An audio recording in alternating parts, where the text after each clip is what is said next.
Many seniors quietly wonder what truly happens when life comes to an end. This question has accompanied humanity since the beginning, but few people have investigated this mystery as deeply as Dolores Cannon. For over 40 years, she conducted hypnotic regressions on thousands of people around the world, and what she discovered completely shook her view of existence. She said that death is not the end, but a carefully orchestrated transition where consciousness simply changes state. For her, the moment of death is calm, lucid, and full of understanding. And most strikingly, many describe the passage as something as natural as falling asleep. If you've ever felt fear of what comes next, this message may change how you look at your final years of life. According to Dolores, soon after death, most people realize they remain conscious. Under deep hypnosis, they reported being able to see their own body lying down while feeling an incomparable lightness. This initial moment is marked by a peace so profound that the emotion is often indescribable. In various accounts, individuals stated being greeted by welcoming presences, family members, or spirit guides. No one was alone. The experience, she said, was much more comforting than any traditional religious or philosophical description. If you're watching now and feel that these words make sense, consider subscribing and leaving a like. This type of content can touch other lives and open doors of understanding that may still be closed for many. Over time, these conscious minds reported being led to what Dolores called a review space. There, as if it were an intimate showing, the person reviewed the main moments of life, but not as an external judgment. It was a learning experience where they felt deeply the effects of their actions on other people. If they caused pain, they understood that pain. If they offered love, they felt the repercussions of that gesture. According to Dolores, this review was not done by a judge or an authority figure, but by the spirit itself, which clearly understood the impact of its existence. There was no punishment. There was understanding. There was growth.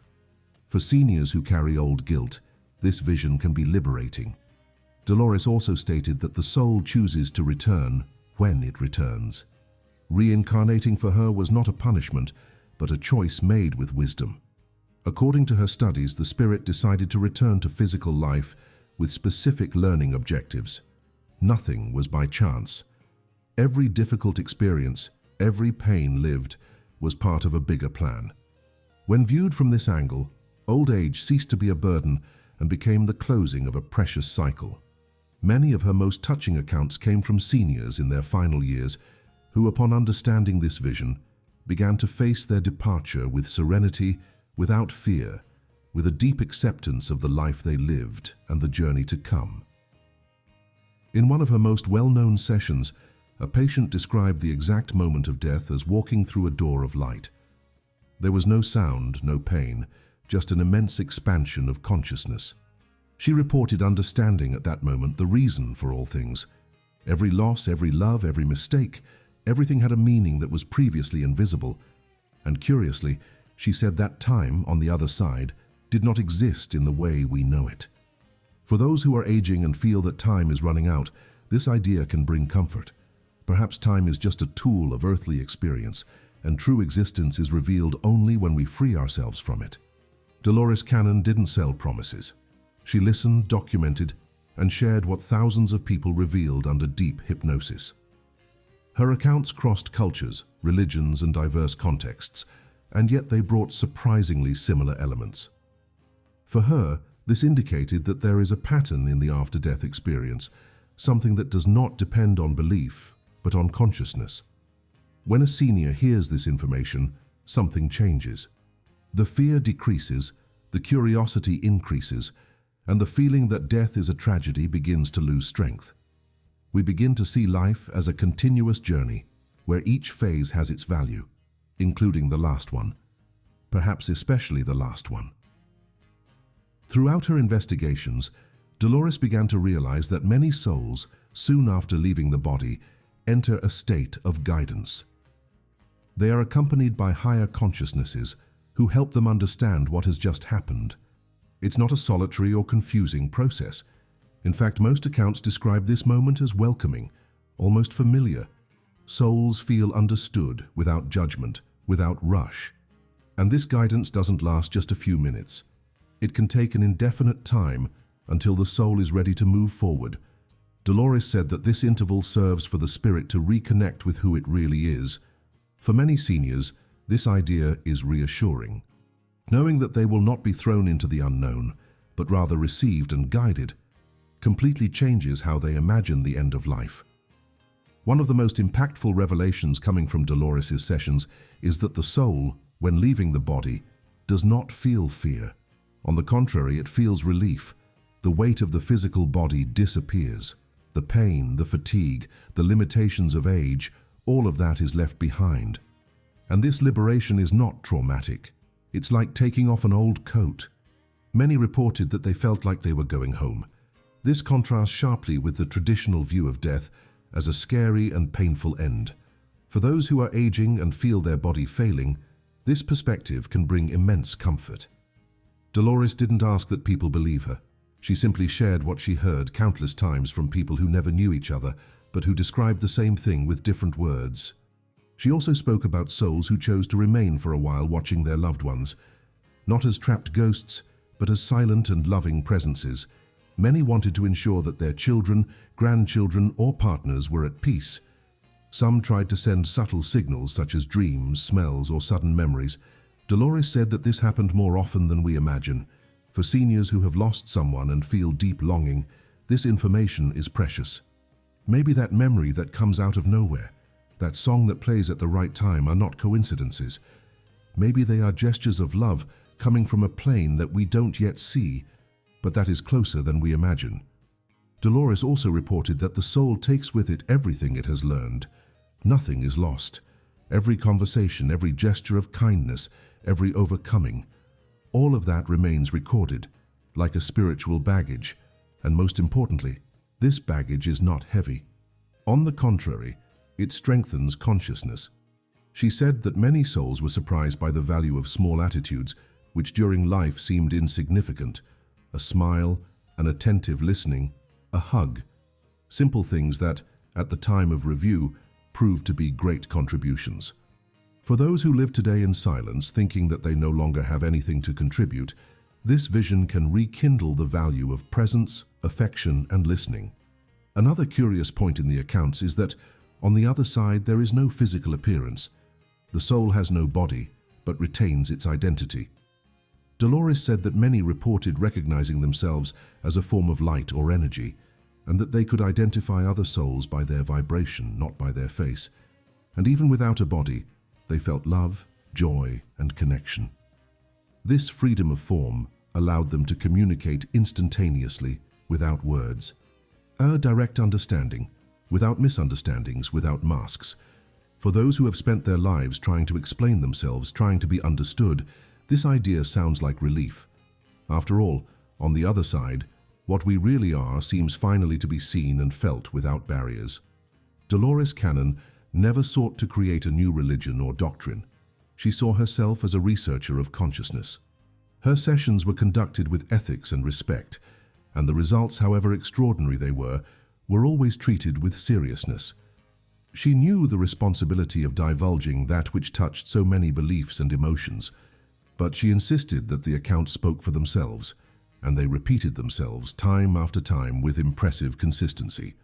Today, her work continues to influence scholars and awaken the curiosity of people who, like you, want to better understand what may come after life. And the more we advance in age, the more important it becomes to listen to this type of message with attention and serenity.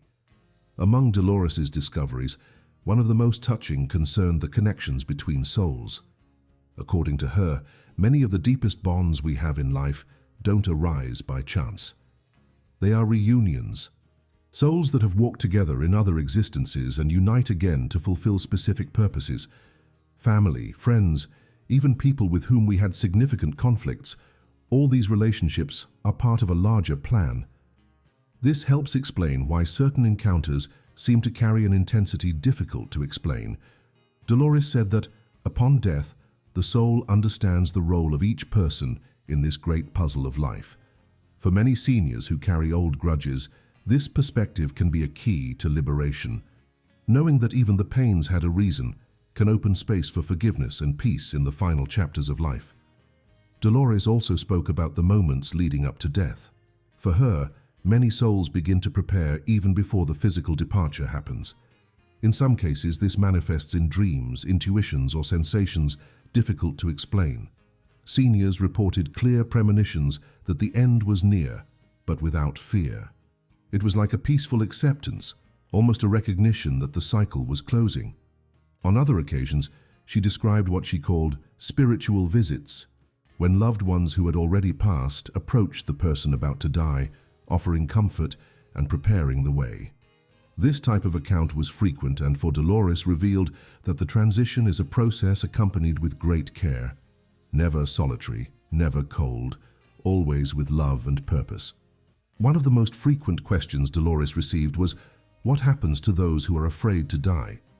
She explained that fear, although common, does not change what happens afterward, but it can influence how a person lives their final moments.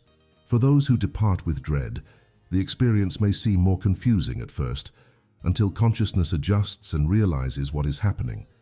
Those who depart in peace tend to make this transition more smoothly. Dolores insisted that there was no punishment, only different ways of experiencing the same process. Therefore, she encouraged people to talk about death, to reflect on their own existence, and to reconcile with life. Fear, she said, is born of ignorance, and understanding is the most powerful antidote that exists. When speaking about the afterlife, Dolores also described different dimensions, layers of existence to which souls could go, depending on their level of consciousness. There was no heaven or hell in the traditional sense. There were states of vibration, places of learning, recovery, and preparation. Some souls chose to rest, others wanted to study, some returned to earth. The choice was always guided by what the soul needed. For seniors who grew up hearing rigid and limited versions of life after death, this vision can bring relief and perspective. There is no fixed destiny. There is a continuity, a dynamic path that respects who you are, what you have lived, and what you still want to learn as a spirit. Dolores reinforced that death is a unique experience for each one, but that there are common points that repeat with impressive frequency.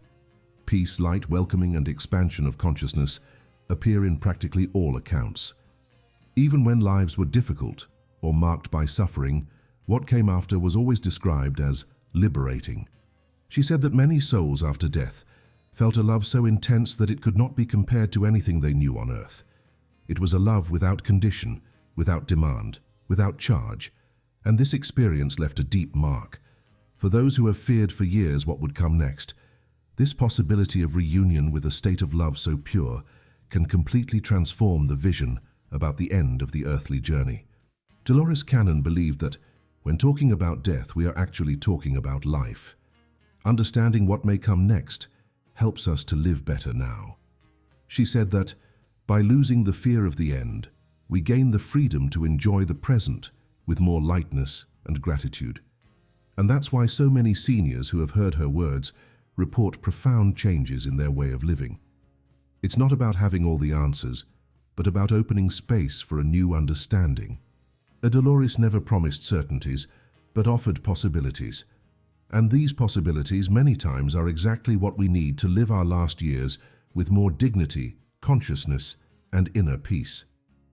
Dolores Cannon's contribution stands out precisely for its accessible simplicity and transformative depth.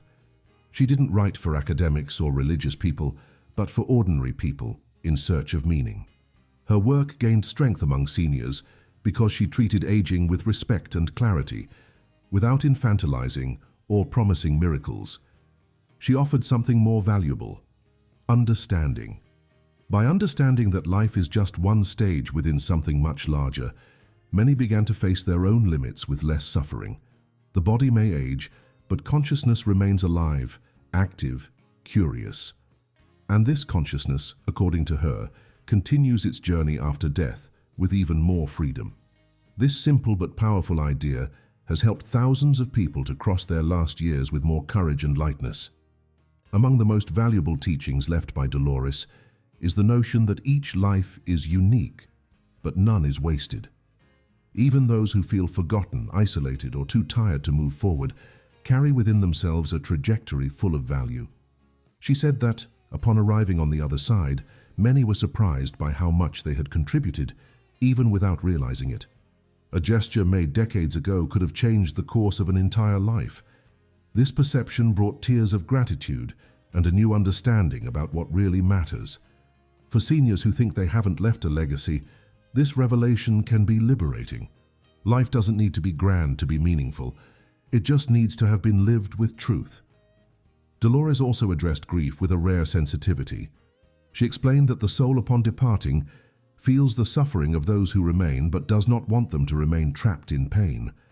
On the contrary, it wants them to continue, to live, to remember with love, and not with sadness.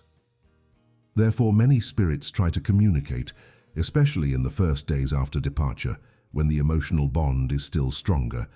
A sudden perfume, a phrase that comes to mind, a vivid dream.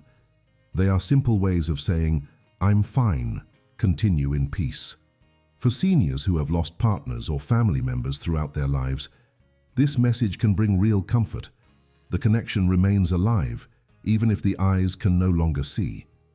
The impact of Dolores' words doesn't come from a promise of paradise, but from a clear vision about the continuity of consciousness. Knowing that life doesn't end with the last breath changes how one faces each moment.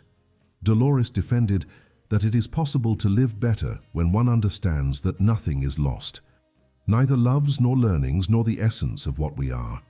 Everything continues, everything evolves, and even if traditional science still can't explain how this happens, the accounts she collected offer an emotional and spiritual map that many seniors recognize as true.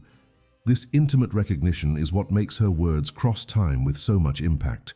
It's not easy to talk about death, especially when it approaches, but running away from the subject doesn't prevent it from arriving.